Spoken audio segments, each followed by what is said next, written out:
যেমনই আল্লাহওয়ালা ফকির গ্রামে ঢুকেছেন বন্ধুরা, ওখানে যেমনই ঢুকেছেন বাবা, একটা বাড়ি ঠক ঠক করে আওয়াজ দিয়েছেন বন্ধুরা। ওই বাড়ির মা যেমনই বাইরে এসে দেখছেন বাবা, একজন আল্লাহওয়ালা ফকির দাঁড়িয়ে আছে। বলতে লাগলো, বাবা কি খবর? ফকির বলছেন, মা যদি পারো মা তবে আমাকে কিছু খাবার দিয়ে দাও মা। যেমনই কথা বলতে নাই ওই বাবা গো, ওই মা সঙ্গে সঙ্গে দরওয়াজা লাগিয়ে দিল। যদি আমি ফকিরকে দান করে দিই তবে আমার দুই কানা হাত কেটে নিবে, আমাকে গ্রাম থেকে তাড়িয়ে দিবে। না না, আমি ফকিরকে দান করব না। একটু মন দিয়ে শুনুন ভাই, ধ্যানটা দিয়েন না। আর এখানে যারা লেখাবেন একটু আস্তে করে লেখাবেন, না একটু আস্তে করে লেখাবেন আপনারা। ফকির দরওয়াজা বাইরে দাঁড়িয়ে কাঁদছে, আহারে আমি দান চাইলাম, মেয়েটা ঘর কেন লাগিয়ে দিল, দরওয়াজা কেন লাগিয়ে দিল, দেখি আর একটা বাড়িতে যাই। ওই ফকির কাঁদতে কাঁদতে আর একটা বাড়িতে গেল। যেমনই দরওয়াজা খটখট করে আওয়াজ দিয়েছেন ওই মা বেরিয়ে আসিল। আবার যেমন দেখছেন ফকির দাঁড়িয়ে, সঙ্গে সঙ্গে দরওয়াজা লাগিয়ে দিল। ওই ফকির সারা দিন ধরে ডগরে ডগরে নগরে নগরে ঘুরেছেন বাবা, কেউ তাকে খাবার দিল না, কেউ তাকে ভিক্ষা দিল না। ওই ফকির কাঁদতে কাঁদতে একটা জঙ্গলে পৌঁছে গেল। আল্লাহ, আজকে যদি আমাকে কেউ দান না করে তবে আমার জীবন বাঁচবে না। আল্লাহ গো, কেউ কি দান করবে না? ওই ফকির কাঁদছে আর বলছেন, আল্লাহ গো, কেউ আপনার খাস বান্দা বান্দি নেই আমাকে দান করবে। আমার আল্লাহ বলছেন, তুমি ঘুরে দেখো, হয় না হয় আমার কোনো খাস বান্দা বান্দি অবশ্যই আছে। তবে ফকির দেখছেন সামনে দিকে কোনো বাড়ি নাই, কেবল একটা বাড়ি দেখা যায়। ওই ফকির চিন্তা করছেন, আল্লাহ সামনে বাড়ি দেখা যায় না, শুধু একটা বাড়ি দেখা যায়। কিন্তু যেই বাড়িতে ছিল ওই বাড়ির মা 5 ওয়াক্ত নামাজ পড়নেওয়ালি, কখনো নামাজ কাজা করে নাই। নিজের স্বামীর জন্য মাত্র 2টা রুটি তৈরি করে ঘরের মধ্যে রেখেছেন। স্বামী যখন আসবে আমরা স্বামী স্ত্রীতে বসে বসে রুটি খাবো। যেমনই রেখেছেন বন্ধুরা, হাইরে ওই বাড়ির মা রুটি খানা রেখে দিয়া যেন বাবা নামাজ আদায় করছেন বন্ধুরা।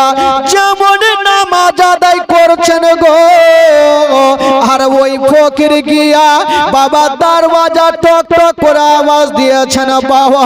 যেমনই আওয়াজ দিতে নাই ওই মা ডান দিকে সালাম ফিরাইয়া বাম দিকে সালাম ফিরাইয়া যেমনই দরওয়াজা খুলেছেন বাবা, দেখছেন একজন আল্লাহওয়ালা ফকির দাঁড়িয়ে আছে, আর তার চোখ দিয়া ঝরঝর করে পানি ঝরছে। ওই ফকির বলছেন, মা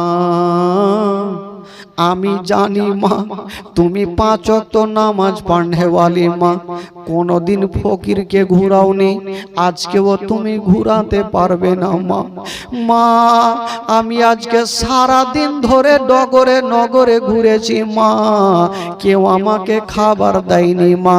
আমি জানি তুমি 5 ওয়াক্ত নামাজ পড়নেওয়ালি, তুমি কোনদিন ফকিরকে ঘুরাবে না। যেমন এই কথা বলতে না নাই। ওই মেয়েটা চিন্তা করছেন আল্লাহ আমার বাড়িতে মাত্র দুটা রুটি ছাড়া কিছুই নাই, আমি যদি দুটা রুটি ফকিরকে দিয়া দিই তবে আমার স্বামীকে খাবার কি দিব আল্লাহ, আমি ফকিরকে খাবার দিতে পারবো না। মেয়েটা ভাবছে আজকে ফকিরকে ঘুরিয়ে দেব, আল্লাহ গো যদি আজকে ফকিরকে ঘুরিয়ে দিই কাল হাসরের মাঠে আমার নবীর সামনে জবাব দিতে পারবো না। না, আমার স্বামীকে আমি বুঝিয়ে নেব, আমার স্বামীকে সান্ত্বনা দিয়ে দেব, আমার স্বামীর পা ধরে আমি ক্ষমা চেয়ে নেব, কিন্তু ফকিরকে আমি ঘুরাতে পারবো না। হাই রে দরদিনী মা বলছেন বাবা একটু দাঁড়িয়ে যান, আমি ঘরের মধ্যে থেকে আসতেছি, দুটা রুটি নিয়া যেন ফকিরের সামনে দাঁড় হবে। মেয়েটা ভাবছেন আল্লাহ যদি আমি দুটা রুটি দান করে দিই আর বাদশাহ যদি দেখে লাই তাহলে আমার দুইখানা হাতকে কেটে নিবে, আমাকে গ্রাম থেকে তাড়িয়ে দিবে। ওই মেয়েটা ভাবছেন আল্লাহ যদি আমাকে দান করতে ওই বাদশা দেখে নাই আমার দুইখানা হাতকে কেটে নিয়ে আমাকে গ্রাম থেকে তাড়িয়ে দিবে, আমি দান করতে পারবো না। মেয়েটা ভাবছে বাদশা যেন দেখতে না পাই। মেয়েটা কাঁদছেন আর বলছেন ওগো বাবা আপনি দান চেয়েছেন, আপনাকে আমি ফেরত পাঠাবো না, তবে এই যে দুটা রুটি আপনাকে দেব একটা শর্ত আছে। হুজুর বলল কি শর্ত? বলছেন বাবা এই দুটা রুটি দেব, আপনি দয়া করে এখানে খাবেন না, কোন জঙ্গলে গিয়ে খাবেন যেন বাদশা দেখতে না পায়। মেয়েটা জানে বাদশা যদি দেখে নাই তবে দুইখানা হাতকে কেটে নেবে। ওই মেয়েটা বলছেন বাবা আপনাকে রুটি দেব তবে এখানে খেতে হবে না, কোন জঙ্গলে গিয়ে খাবেন। ফকির বলছে মা চিন্তা করো না, আমি কথা দিলাম আমি এ রুটি এখানে খাবো না, বিশাল বড় জঙ্গলে যাব কেউ দেখতে পাবে না। ওই মেয়েটা যেমনই দুটা রুটি দান করতে যাবে কথাই বলে বাবা যেইখানে বাঘের ভয় হয় সেইখানে বাঘের সঙ্গে দেখা হয়। যেমনই দুটা রুটি দান করতে গেছে বাদশার একটা চেলা দেখে ফেললো, বাদশাকে খবর জানালো। বাদশা বলল যাও মেয়েটাকে ধরে আমার কাছে নিয়ে আসো। ওই মেয়েটাকে টানতে টানতে যেন বাদশার কাছে হাজির করা হইল। বাদশা বলল মেয়ে রে আচ্ছা বলো তুমি কেন দান করেছো বলো। মেয়েটা বলছেন বাদশা নামদার আমি কোনোদিন ফকিরকে ঘুরাইনি, আজকে আমি ঘুরাতে পারলাম না। বাদশা বলল তুমি ঘোরাতে পারোনি, ঠিক আছে যখন তুমি অন্যায় করেছো শাস্তির জন্য তৈরি হয়ে যাও। বাদশা বলল ওরে তোরা কে আছিস রে, মেয়েটাকে গাছের সঙ্গে টাইট করে বেঁধে দাও আর দুইখানা হাত কেটে নাও। যেমন এই কথা বলতে নাই মেয়েটা বাদশার দুখান পা ধরে পড়ে গেল। ওগো বাদশা নামদার দয়া করে আমার হাত দুইখানা কাটিয়েন না। মা গো শুনেন মা কলেজা খানা ফেটে যাবে গো মা। মেয়েটা বলছেন ওগো বাদশা নামদার আমার হাত দুইখানা কাটিয়েন না, যদি পারেন আমাকে গ্রাম থেকে তাড়িয়ে দেন। ওই বাদশা বলেছিল মেরে অন্যায় করেছো শাস্তি তোমাকে নিতে হবে, এখনই তোমার দুইখানা হাতকে কাটা হবে। মেয়েটা নিয়ে বলছেন, ওগো বাদশাহ নামদার, দয়া করে আমার হাত দুইখানা কাটিয়েন না, যদি পারেন আমাকে গ্রাম থেকে তাড়িয়ে দেন, আমার হাত দুইখানা কাটিয়েন না। মেয়েটা কেন বাদশার পায়ে পড়েছি? মেয়েটা নিজের জীবনের ভিক্ষা চাই না। ওই মেয়েটার কোলে মাত্র একটা 3 মাসের দুধ খাওয়া বাচ্চা ছিল। মেয়েটা ভাবছেন, আল্লাহ যদি আমার হাত দুইখানা কেটে নেয়, আমার কোলের বাচ্চাকে আমি কেমন করে স্থানে লাগিয়ে দুগ্ধ পান করাবো? আল্লাহ গো, আমি স্থানে লাগাতে পারবো না। বাদশার পা ধরে বলছে, হুজুর যদি পারেন আমাকে গ্রাম থেকে তাড়িয়ে দেন, আমার হাত দুইখানা কাটিয়েন না। বাদশা বলল, না, হুয়া নাই করেছো, শাস্তি তোমাকে নিতে হবে। ওই গাছের সঙ্গে বেঁধে দিয়া যেন বাবা তার বাড়ি চালিয়ে দিল। এত জোরে তার বাড়ি চালিয়েছে গো, ওই মেয়েটার যেন হাতে পড়ে গেল। যেমন হাতে পড়েছে দুইখানা হাত কেটে যেন জমিনে পড়ে গেল। একটু যদি হাত কাটে তবে কতটা রক্ত যায়। মেয়েটার দুইখানা হাত কেটে জমিনে পড়েছে, ঝরঝর করে রক্ত ঝরছে, রক্ত থামে না, টস করে রক্ত যাচ্ছে গো। ওই দরদিনী মা কাঁদতে আরম্ভ করেছেন, আল্লাহ আমার হাত দুইখানা কেটে নিয়ে আছে, আমার কোলের বাচ্চাকে স্থানে কেমন করে নেব, আবার বাচ্চাকে দুগ্ধ পান কেমন করে করাবো, আমার বাচ্চাকে কেমন করে স্থানে লাগাবো। ওই মেয়েটা বলছেন, হুজুর গো এবার কি করা হবে? বাদশা বলল, যাও এ কাটা হাত, দাঁড়ান একটু আস্তে কথা বলেন, কাটা হাত গুলাকে নিয়ে যাও আর একটা নদীতে ভাসিয়ে দাও। নদীতে ভাসানো হইল। এবার বাদশা বলল, এক কাজ করো, মেয়েটাকে ধাক্কা দিয়ে তাড়িয়ে দাও।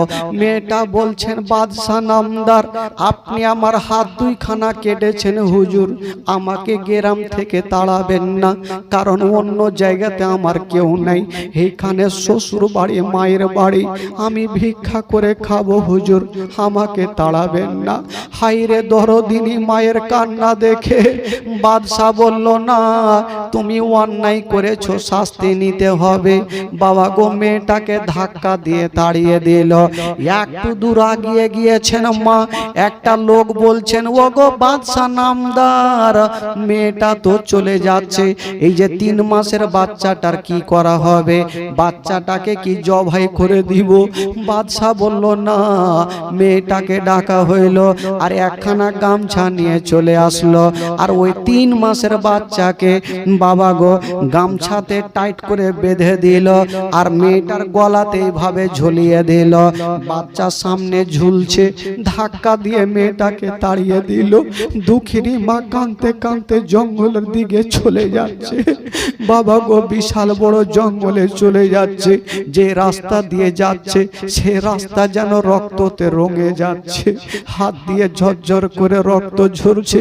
ওই মেয়েটা কাঁদছে, আল্লাহ এখন আমি কোথায় যাব? বাচ্চা সামনে ঝুলছে, মেয়েটার চোখ দিয়ে টস টস করে পানি ঝরছে। একটা বিশাল বড় জঙ্গলে পৌঁছে গেল। একটা পাথরের উপরে মেয়েটা বসে কাঁদতেছিল। 1 ঘন্টা পরে যে বাচ্চাটা গামছাতে বাঁধা আছে, ওই বাচ্চাটা হাউমাউ করে কাঁদতে লাগলো। মেয়ের মা বহিনেরা জানে, যখন কোনো বাচ্চা বাচ্চি কাঁদবে গো, সঙ্গে সঙ্গে স্থানে লাগাবে, দুগ্ধ পান করাবে। মেয়েটার হাত ছিল না, বাচ্চার সামনে ঝুলছে, কেমন করে দুগ্ধ পান করাবে, কেমন করে স্থানে লাগাবে? মেয়েটা কাঁদছে, আল্লাহ ও গো রাব্বুল আলামিন, আমার ছেলের কি আমি জীবনটা বাঁচাতে পারবো না? ওই মেয়েটা কাঁদছে, আল্লাহ আমি মা হয়ে আমার ছেলেরকে জীবনটা বাঁচাতে পারবো না। আল্লাহ গো, আমার ছেলে যা ছটফট করে, আমি মা দুগ্ধ পান কি করাতে পারবো না। 1 ঘন্টা হয়ে গেল, 2 ঘন্টা হয়ে গেল, বাচ্চা মনে হচ্ছে দুনিয়াটা ছেড়ে চলে যাবে। বাচ্চা মায়ের কোলে লাফাচ্ছে। মেয়েটা চিন্তা করছেন, আল্লাহ দুগ্ধ তো দূরের কথা, দুধের পরিবর্তে যদি একটু পানি পেতাম আমার ছেলের মুখে দিতাম, হুল কমে যেত, আমার ছেলের জীবনটা বেঁচে যেত। কথাই বলে সন্তান যদি কান্দে গো, তার থেকে মায়ের কলেজা খানা বেশি কান্দে। সন্তান যদি কান্দে তার থেকে মায়ের কলেজা বেশি কান্দে। বাবা গো, মেয়েটা চিন্তা করছেন, আল্লাহ এখন কি করব, পানি কোথায় পাবো। ওই মেয়েটা বিশাল বড় জঙ্গলে দৌড়াদৌড়ি শুরু করেছে। চতুর্দিকে তাকিয়ে দেখছে গো, পানি কোথায় পাবো, কোথায় পাবো। একটা বিশাল বড় নদী দেখা গেল, বড় বড় ঢেউ চলছে। ওই নদীতে কোনো কেউ নামতে পারে না, এত ভয়ঙ্কর নদী ছিল। কিন্তু মেয়েটা ভাবছেন, আল্লাহ আমার মরণ যদি হয়ে যায় হবে, আমার সন্তান আমার কোলে মারা যাবে, আমি মা সহ্য করতে পারবো না, আমি মা সহ্য করতে পারবো না, আমার সন্তানের মুখে আমি পানি দেব। মেয়েটা একবার নদীর দিকে দেখছে, একবার নিজের ছেলের দিকে চোখের দিকে দেখছে, আর ভাবছেন, আল্লাহ আমি তো পানি দেখতে পাচ্ছি, আমার তো হাত নাই, কেমন করে পানি তুলে সন্তানের মুখে দেব। ওই মেয়েটা আবার ভাবছেন, আল্লাহ আমার হাত নাই তো কি, আল্লাহ তুমি আমার মুখখানা দিয়েছো, আমি অর্ধেকটা পানিতে নামবো আর একটু ছাপড়ে যাব, আর ছাপড়ে গিয়ে নিজের মুখে পানি তুলবো, আমার সন্তানের মুখের সামনে ছাড়বো, আমার মুখের পানি খানা আমার সন্তানের মুখে যাবে, আমার সন্তানের জীবনটা বেঁচে যাবে। হায়রে দরদিনী মা, যেমন খাটো পানিতে নেমে গেছেন বন্ধুরা, এত ভয়ঙ্কর নদী গো, মেয়েটা দাঁড়িয়ে থাকতে পারে না, কিন্তু সন্তানের জীবন বাঁচার জন্য মা নিজের পারওয়া করে না। আল্লাহ গো, যদি আমার মরণ হয়ে যায় তবু আল্লাহ রাজি, আমার সন্তানের মরণ দেখতে পারবো না। হাজার হলো সন্তানকে মা কতটা ভালোবাসে, ওই সন্তানের জীবন বাঁচানোর জন্য নিজের জানের পারওয়া করে না। যেন বাবা নদীতে নেমে গেছে, যেমন নদীতে নেমেছে মা, বাবা গো পানি দেখছে, আর একবার ছেলের চেহারা খানা। মেয়েটা ভাবছেন, আল্লাহ আমি তো পানি দেখছি, কিন্তু পানি কেমন করে দিব। মেয়েটার মনের ধারণা, আমি পানিতে মুখটা লাগাবো, আমার মুখে পানি তুলবো, আমার মুখের পানি আমার সন্তানের ছেলের মুখের সামনে ছাড়বো, আমার মুখের পানি আমার সন্তানের মুখে পড়বে, ওই পানিখানা হুলকুমে যাবে, তখনই জীবনটা বাঁচবে। হায়রে দরদিনী মা বলছেন, ওরে লাডলা দুলারা, ওরে কলেজার পাড়া, ওরে নয়নের তারা, কান্দেও না বেটা, এখনই তোমাকে পানি পান করাবো বেটা। একটু ছাপড়ে গিয়েছেন মা, মুখে পানি নিয়েছেন, যেমনই দাঁড় হতে যাবে, বাবা গো নসিবে কি ঘটে গেল, যে বাচ্চাটা গামছাতে বাঁধা ছিল গিরাটা কেমন ভাবে খুলে গেল, আর ওই কোলের বাচ্চা ভয়ঙ্কর নদীতে পড়ে গেল। যেমনই নদীতে পড়ে গেছে মা, মেয়েটার হাত নাই, কেমন করে বাচ্চাকে ধরবে, বাচ্চা পানিতে লাফাচ্ছে, ডুবছে আর উঠছে, মা বাঁচাতে পারে না। মার চোখ দিয়ে ঝরঝর করে পানি ঝরছে। আল্লাহ গো, আমার চোখের সামনে আমার বাচ্চা পানিতে ডুবে যাচ্ছে, আমি কি জীবনটা বাঁচাতে পারবো না। মেয়েটা কাঁদছেন, কিন্তু বেরাদার হাত নেই যে বাচ্চাটাকে টেনে বুকখানে লাগাবে। বাচ্চা একবার পানি খাচ্ছে, একবার উঠছে আর ডুবছে। হঠাৎ করে বাচ্চা কোথায় হারিয়ে গেল, আর মা কাঁদতে কাঁদতে গোটা নদীতে দৌড়াচ্ছে, বাচ্চাকে পাওয়া যায় না রে বাবা। যেমন বাচ্চাকে পেল না, ওই মা যেন নদী থেকে উঠে গেল, যেমন উঠেছে মা গো একটা পাথরের উপরে বসে গেছে। একবার যেন দেখছেন বাবা গো ওই এক নদীর দিকে, একবার দেখছেন বাবা যেন মায়ের কোলের দিকে, আর বলছেন আল্লাহ আমার কোলখানা ফাঁকা হয়ে গেল, আমার সিনাখানা ফাঁকা হয়ে গেল। মেয়েটা কাঁদতেছিল আর আল্লাহর কাছে দোয়া করছেন, আল্লাহ আজকে যদি আমি দুটা রুটি দান না করতাম আমার এই অবস্থা হইতো না। আল্লাহ গো তুমি ছাড়া কেউ নাই। যেমন মেয়েটা দোয়া করা আল্লাহর দরবারে দোয়া কবুল হয়ে গেল। যেমন দোয়া কবুল হলো বন্ধুরা, জঙ্গলের দিক থেকে দুটা ছোট ছোট বাচ্চা চলে আসিল।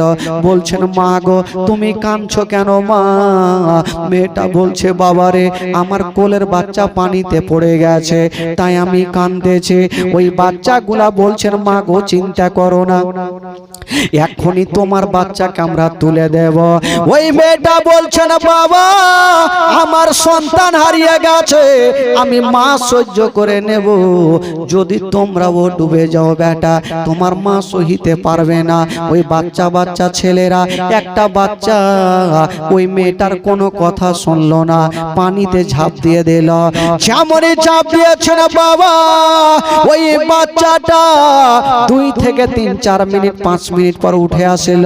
বাবা খালি হাতে আসলো না, ওই যে বাদশা 2খানা হাত কেটে পানিতে ভাসিয়েছিল ওই বাচ্চাটা 2খানা হাতকে নিয়ে আসিল, মেয়ের কাটা জায়গাতে লাগিয়ে দিল। আল্লাহর হুকুমে ওই মেয়ের কাটা হাত ভালো হলো।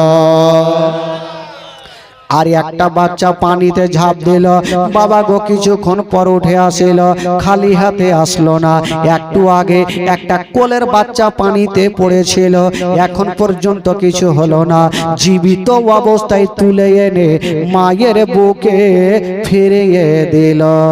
ওই বাচ্চাটা চলে যাচ্ছেন বাচ্চাগুলা, মেয়েটা বলছেন বাবা রে তোমরা আমার এত উপকার করলে রে বাবা, তোমাদের নামটা কি বলো? তোমরা কে চিনতে পারলাম না। বাচ্চা বাচ্চা ছেলেগুলা বলছেন মা গো তুমি কি আমাদের চিনতে পারলে না? বললো না রে বাবা বলো তোমরা কে? বাচ্চাগুলা বলছেন মা যার কারণে তোমার 2খানা হাত কেটেছিল মা আমরা হলাম সে 2টা রুটি মা, আমরা হলাম সে 2টা রুটি মা।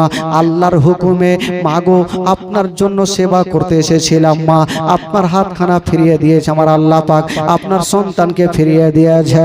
তবে বেরাদার বন্ধুরা ওগো মা একটা কথা বলে দি মা, যদি আল্লাহওয়ালা ফকির কাউরির জন্য দোয়া করে দেয় মা তবে জীবনটা ধন্য হয়ে যাবে, জীবনটা পার হয়ে যাবে। কাল হাসরের মাঠে যদি আপনার হাতখানা ধরে জাহান্নামের দিকে নিয়ে যাওয়া হয় এই দান বলবেন আল্লাহ গো এই ব্যক্তি জাহান্নামী হতে পারে না, এই দান আপনাকে জান্নাতের দিকে নিয়ে যাবে। বাবা গো দান কখনো গলে যায় না, কাল হাসরের মাঠে এই দানটা আপনার সঙ্গের সাথী হবে। জোরে বলুন আল্লাহুম্মা।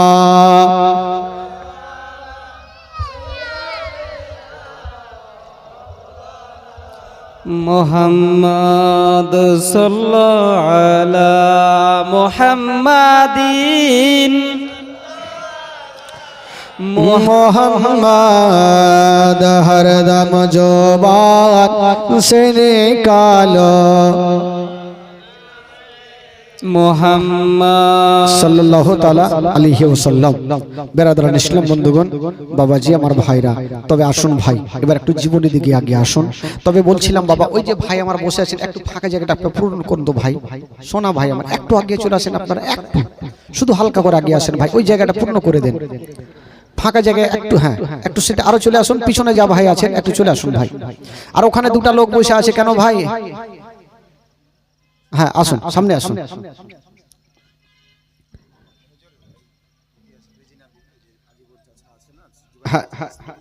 আচ্ছা রেজিনা বিবি 3000 টাকা দান করেছেন, জীবনী যে করছেন ওনার স্ত্রী নাকি? আচ্ছা মাশাআল্লাহ। তবে ভাই বন্ধুগণ দান অনেক করেছেন, যারা দিবেন মনে করছেন এখানে একটু লেখান, জীবনীটা শুরু হোক। একটু তাহলে চলুন একটু মদিনা থেকে ঘুরে আসি ভাই, একটু মনটা চাঙ্গা হোক, আপনাদের ইমানটা তাজা হবে। একটু চলুন সকলে মদিনা চলুন, কালকে গিয়েছিলেন আজকেও যাব।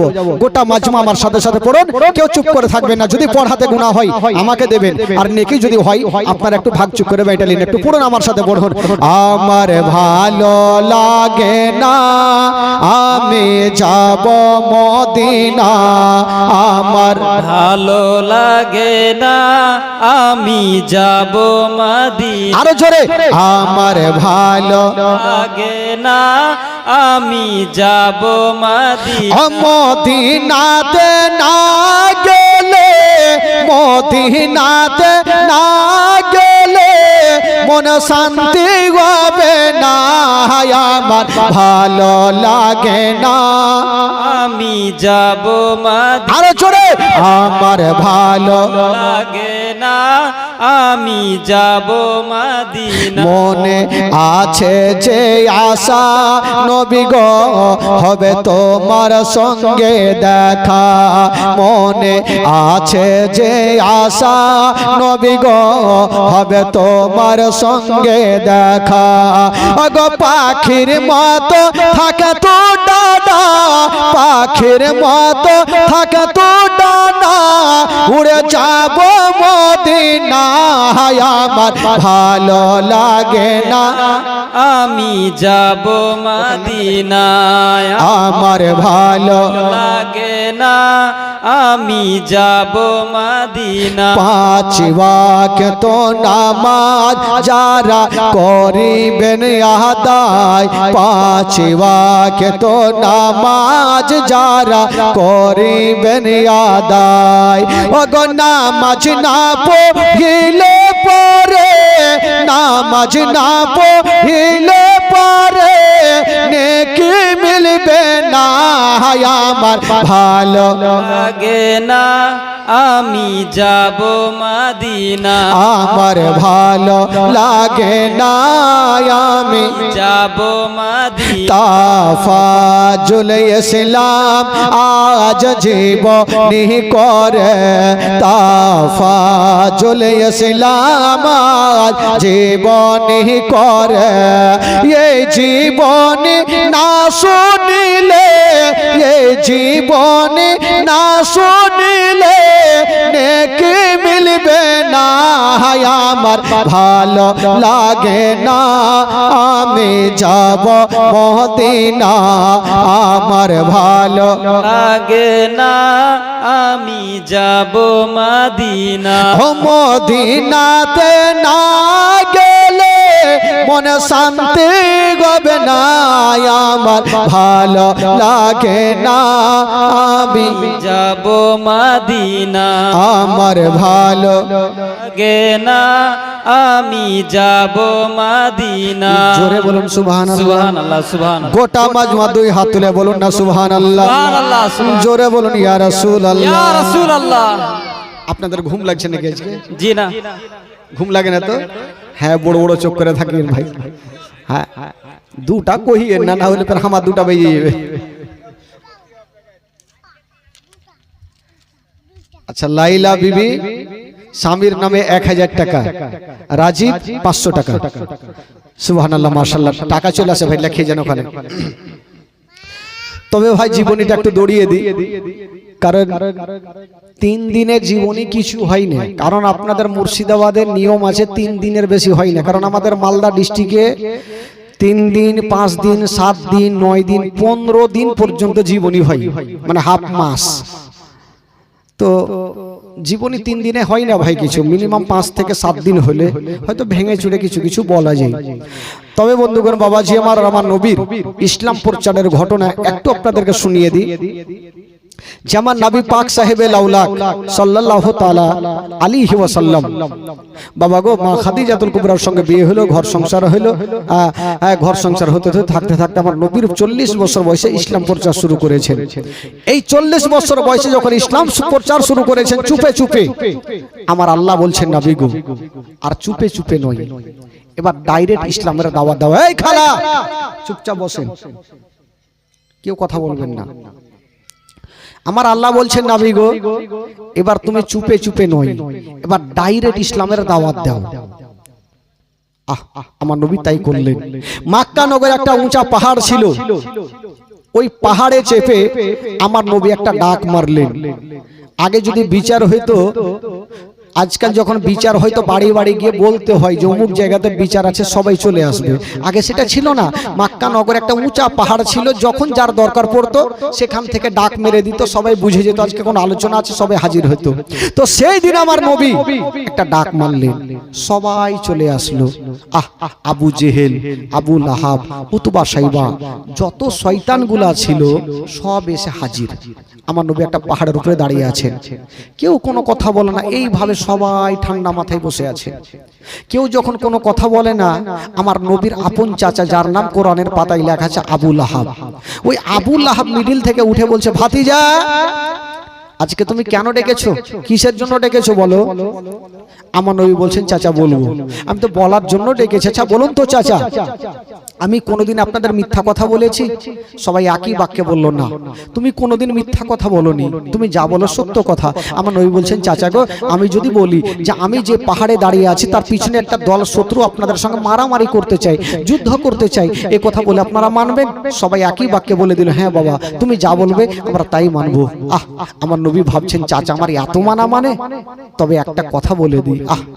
আমার নবী বলছেন, চাচা গো, আমাকে যখন এত মানা মানেন চাচা, তবে এটাও মেনে জানা চাচা, আপনারা মূর্তির পূজা করা ছেড়ে দিয়া, চাঁদের পূজা করা ছেড়ে দিয়া, সূর্যের পূজা করা ছেড়ে দিয়া, চাচা গো এক আল্লাহকে মেনে নেন চাচা, যে আল্লাহ বিনা খুঁটির খাম্বা দাঁড়াতে আসমানটাকে ছাদের মতো করে রেখেছেন আর জমিনটাকে বিছানার মতো বিছিয়েছেন। চাচা গো, আমি হলাম শেষ জামানার নবী, কালেমা পড়ে মুসলমান হয়ে যান। যেমন এই কথা বলা, আমার নবী কোনো অন্যায় কথা বলেনি ভাই। যেমনই আমার নবী ইসলামের দাওয়াত দিয়েছেন বাবা, কেউ কোনো কথা বলে না। আমার নবীর আপন চাচা আবু লাহাব মিডিল জায়গা থেকে উঠে গেল। আমার নবী ভাবছেন হয়তো আমার চাচা আমার মনের কথা বুঝেছে, কালমা পড়বে। ওই আবু লাহাব উঠে আমার নবীর সামনে এলো না। আবু লাহাব পিছনে গেল, পিছনে যাওয়ার পরে একখানা লম্বা শক্ত পাথর নিয়েছে। ওই পাথরখানা নিয়ে আজকে আমার ভাতিজাকে এত জোরে মারবো যেন ইসলাম প্রচার না করে, নিজেকে নবী বলে দাবি না করে। ওই আবু লাহাব ওই পাথরখানা নিয়া যেন আমার নবীর কাছাকাছি হচ্ছেন বাবা।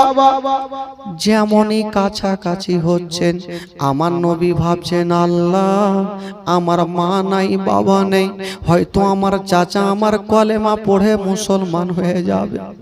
আমার নবী বলছেন, চাচা গো একটু কাছে আসো। আবু লাহাব এমনিতে আসে না, ওই পাথরখানা পিছনে লুকিয়ে রেখেছে আমার নবীকে মারার জন্য। যেমনই কাছাকাছি হইল গো, ওই পাথরখানা আমার নবীর দিকে নিশানা করে বাবা এত জোরে চালিয়ে দিল। যেমনই চালিয়ে দিয়েছে মা, ওই পাথরখানা গিয়ে লাগবি তো লাগ, আমার নবীর হাতে লাগলো না বাবা গো, পায়ে লাগলো না, পেটে লাগলো না, ওই পাথরখানা গিয়া আমার নবীর কপালে লেগে গেল। যেমনই কপালে লেগে গেছে, আমার নবীর কপাল ফেটে রক্ত শুরু হয়ে গেল। যেমনই পাথরখানা লাগা, হায় রে আমার দয়ার নবী মুস্তাফার বাবা গো, কপাল পেটে রক্ত শুরু হয়ে গেল। বেরাদার বন্ধুরা, এত রক্ত পড়ে গো, আমার নবী পাক রক্তগুলা মাটিতে পড়তে দেন নাই, নিজের জামাতে থেমে নিচ্ছে। এত রক্ত যায়, সাদা জামাগুলা যেন রক্তাক্ত হয়ে গেল। আমার নবী সহ্য করতে পারে না। হায়রে দয়ার নবী মুস্তাফা, যেমন যেমনই পাথর খানা লেগেছে মা বলে জমিনে পড়ে গেল, আর যেমনই মা বলে পড়েছে গো মায়ের কথা স্মরণ হয়ে গেল। আল্লাহ গো আমি আজকার বাড়ি যাব না, আমার মা যদি থাকতো, আমার মা যদি থাকতো তবে একটু কাপড় পুড়িয়ে আমার কাটা জায়গাতে লাগিয়ে দিত, একটু আরাম পেয়ে যেতাম। আমার আব্বা যদি থাকতো আমাকে নিয়ে ডক্টরের বাড়ি যেত, একটু আরাম পেয়ে যেতাম। আমার মা নাই, বাবা নেই, আল্লাহ গো আমি কোথাও যাব না। আমার নবী পড়েছিলেন যেমনই পাথর খানা মেরেছে বাবা সবাই পালিয়ে গেছে, কেবল দুটা লোক এখন পর্যন্ত দাঁড়িয়ে আছে, এখন পর্যন্ত পালাই নাই। দুইটা লোককে ছিল, একটা ছিল আবু লাহাব আর একটা ছিল আবু জেহেল। আবু জেহেল দেখলো নবী তো দুনিয়াটা ছাড়েনি, নবীর শুধু কপাল ফেটেছে। আবু জেহেল বলল ওরে আবু লাহাব তুমি কেমন করে পাথর মারলে, তোমার ভাতিজা এখনো বেঁচে আছে। ওরে আবু লাহাব তুমি ঘরে যাও আর একখানা গামছা নিয়ে চলে আসো। আবু লাহাব ঘরে গেল, একখানা গামছা নিয়ে আসিল। আবু জেহেল গামছা খানা নিয়ে গেল, আমার নবী জমিনে বসেছিল। আবু জেহেল ওই গামছা খানা নিয়ে আমার নবীর গলাতে ফাঁস দিয়ে দিল, আর বলছে আবু লাহাব তুমি একদিকে টান দাও, আমি একদিকে টান দেব, নবী কষ্ট পাবে, তখন ইসলাম প্রচার করা ছাড়বে। বেরাদার চিন্তা করেন, যেই নবী না হলে আসমান জমিন সৃষ্টি হতো না, যেই নবী না হলে পাহাড় পর্বত সৃষ্টি হতো না, ওই নবীর গলাতে ফাঁস দিয়েছে বাবা। আমার নবীর কাটা কপাল দিয়ে রক্ত ঝরছে, আর চোখগুলা যেন লাল লাল হয়ে গেছে। হায়রে দয়ার নবী মুস্তাফার যেন গলাতে ফাঁস দিয়েছে না বাবা। একদিকে আবু জেহেল টান দেয়, একদিকে আবু লাহাব টান দিচ্ছে না বাবা গো। আমার নবী সারা করছে না চাচা, আমাকে ছেড়ে দাও চাচা, আমি কোনো অন্যায় করিনি চাচা, আমার মা নাই, বাবা নাই, চাচা গো আমাকে আর কষ্ট দিও না চাচা। বাবা গো কেউ আমার নবীকে বাঁচাবে। দূর থেকে আবু বকর সিদ্দিক যে সর্বপ্রথম কালেমা পড়েছেন, আবু বকর দৌড়িয়ে আসিল, দুইজনকে দুই দিকে ছুটালো। আবু বকর এসে আমার নবীকে টেনে বুকে লাগিয়েছেন। আমার নবী বলছেন কে আছো গো, আমাকে কে বুকে লাগালে? আবু বকর কাঁদতে কাঁদতে বলছেন ইয়া রাসূলুল্লাহ আমি আপনার কালমা পড়নেওয়ালা আবু বকর, আমি আপনাকে বুকখানে লাগিয়েছি। আমার নবী বলছেন আবু বকর রে আজকে তুমি বুকে লাগিয়েছো, আমার আব্বা থাকলে আব্বা আমাকে বুকে জড়িয়ে ধরতো। ওরে আবু বকর আমার কপাল দিয়ে রক্ত পড়ছে, একটু হাতখানা দিয়ে দাও। আবু বকর সিদ্দিক হাতখানা দিয়েছে, বেশ কিছুক্ষণ পর হাত টানছে, কাটা মুরগির মতো টস টস করে রক্ত পড়ছে। আবু বকর বলছেন ইয়া রাসূলুল্লাহ আমি আর সহ্য করতে পারি না নবী গো। আমার নবী বলছেন আবু বকর রে আমি আর থাকতে পারি না। বাবা গো আবু বকর আবার চেপে আছেন, বেশ কিছুক্ষণ চেপে থাকলেন, রক্ত কোনো মতে বন্ধ হয়েছে। ওরে যুবকেরা আজকাল আমি মাওলানা তাফাজ্জল, কেউ যদি আমাকে কষ্ট দেয় তার জন্য বাদ দোয়া করে দেব, তার জন্য খারাপ দোয়া করে দেব, কিন্তু আমার নবী হচ্ছে রাহমাতাল লিল আলামিন। আমার নবী বলছেন আবু বকর কেউ আমাকে কষ্ট দেয়নি, আমার চাচা আমাকে কষ্ট দিয়েছে। আবু বকর রে আমার চাচাকে চাচা বলে ক্ষমা করে দিলাম।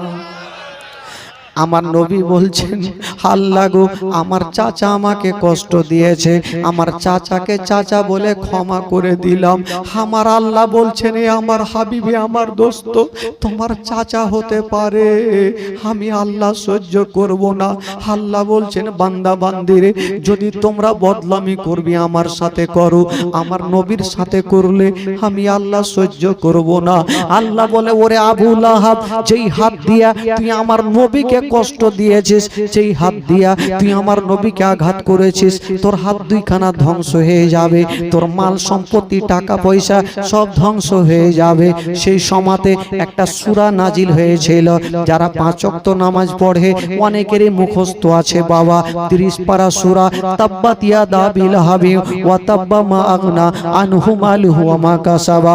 ইয়ার বাংলা মানে হলো, ওরে আবু লাহাব, যেই হাত দিয়ে তুই আমার নবীকে কষ্ট দিয়েছিস, যেই হাত দিয়ে তুই আমার নবীকে পাথর মেরেছিস, তোর হাত দুইখানা ধ্বংস হয়ে যাবে, তোর মাল সম্পত্তি টাকা পয়সা সব ধ্বংস হয়ে যাবে, কিছুই কাজে আসবে না।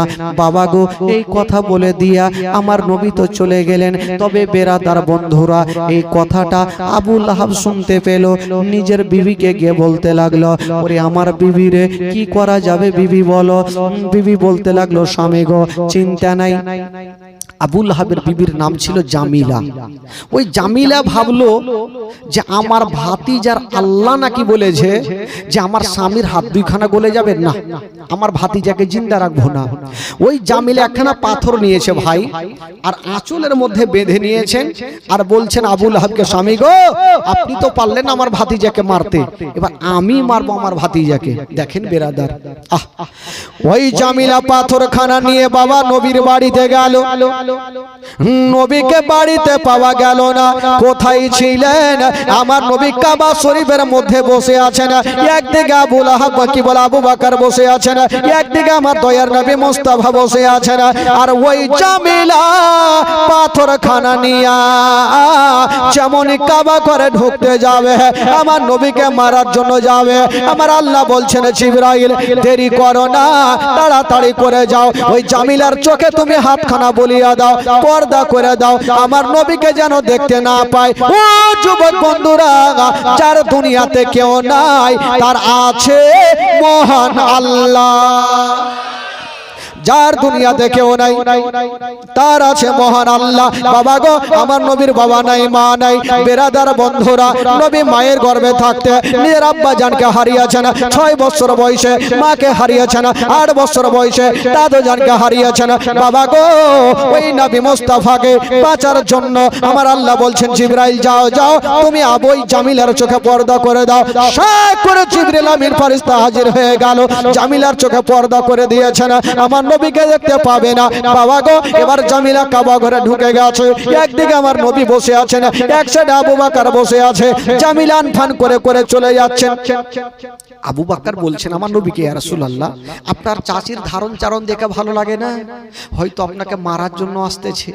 তো আমার নবী বলছেন আবু বকর আসতে দাও, আসতে দাও, কাছাকাছি হতে দাও। তো জামিলা গিয়ে আবু বকরের সামনে গিয়ে দাঁড়িয়ে গেছেন, আবু বকর কই তোমাদের নবী কোথায়? আবু বকর চিন্তা করছেন, মাথায় হাত দিয়ে, আল্লাহ আমার পার্শ্বে নবী বসে আছে, আর এই পাগলি কি কানি হয়ে গেছে নাকি? বলছে নবী কোথায়? তো আবু বকর বলছে আমার নবীর সঙ্গে তোমার কিসের দরকার? পাথরখানা বের করলো, যে পাথরখানা এনেছি আমার ভাতিজাকে জিন্দা রাখবো না। আবু বকর বলছে আমার নবীকে তুমি দেখতে পাবে না, চলে যাও। পাথরখানা ফেলে দিয়ে চলে গেল। আবু বকর বলছেন ইয়া রাসূলুল্লাহ কি ব্যাপার, আপনার চাচি কি কানি হয়ে গেছে, আপনাকে কেন দেখতে পেল না? আমার নবী বলছেন আবু বকর তুমি কি জানো না আমার আল্লাহ তাআলা আমাকে বাঁচার কারণে জিবরাইলকে দিয়া আমার চাচের চোখে পর্দা করে দিয়েছে, এই জন্য আমাকে দেখতে পেল না। বাবা গো চলে আসলো। এবার আসতে নেই আবু লাহাব এবার কি করলো জানেন? কিতাবে লিখছেন ভাই আমার নবীর দুটা বেটির সঙ্গে আবু লাহাবের দুটা বেটার বিয়ে হয়েছিল। তো বিয়ে যখন হইলো তো আবু লাহাব দুটা বেটাকে ডাকলো, উতবা উতাইবাকে, ও বেটারা শুন।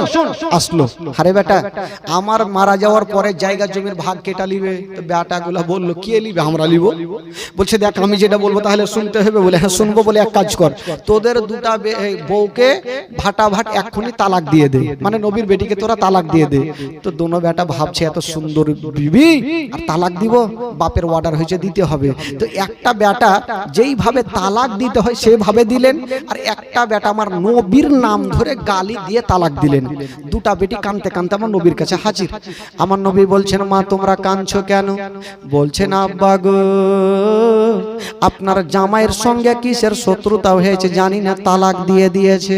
আমার নবী বলছেন, বেটি রে তোমরা চিন্তা করো না, আমি এখনো বেঁচে আছি, আবার তোমাদের কোনো জায়গাতে বিয়ে দেব। বাবা গো দুনো বেটিকে বুকখানে লাগায়া সান্ত্বনার মহলম লাগাচ্ছেন। বাবা থাকে থাকে দিন যায়, সময় কাটে। আমার নবী লক্ষ্য করে দেখছেন একটা বেটি খুশি খুশি দিন কাটাচ্ছেন, আর একটা বেটির চোখের পানি শুকায় না। নবী দেখছেন একটা বেটি খুশি খুশি দিন কাটাচ্ছেন, কিন্তু একটা বেটির চোখ দিয়ে সব সময় পানি ঝরছে।